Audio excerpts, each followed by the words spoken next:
Hello everyone, welcome back to Math Jamboree. We have another digital SAT math question with us. Let's solve this question. We are given the population of Greenville increased by 7% from 2015 to 2016.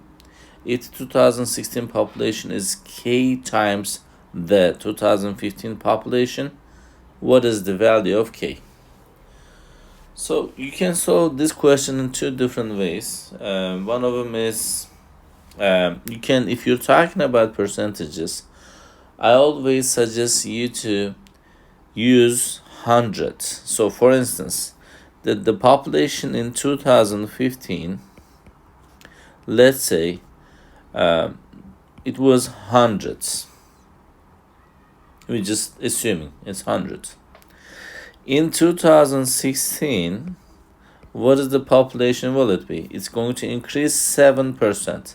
7%, the reason why we are using 100 is, it's just easier to calculate the percentages. So 7% of 100 is 7. So the new population will be 107 in 2016. So they're saying that you're supposed to find the kind of like you're going to divide, because this is K times the population in 2016 is K times the populations of 2015. Technically, you're required to do 107 divided by 100. So you can either use your calculator for this, but there's a shortcut. As you know, if you're dividing in a number with the multiples of 10, technically you're moving your decimal points. There are two zeros in here, so you're going to move your decimal point 2 steps from right to left, and where sorry about that, and where you will end up with 1.07 as your final answer.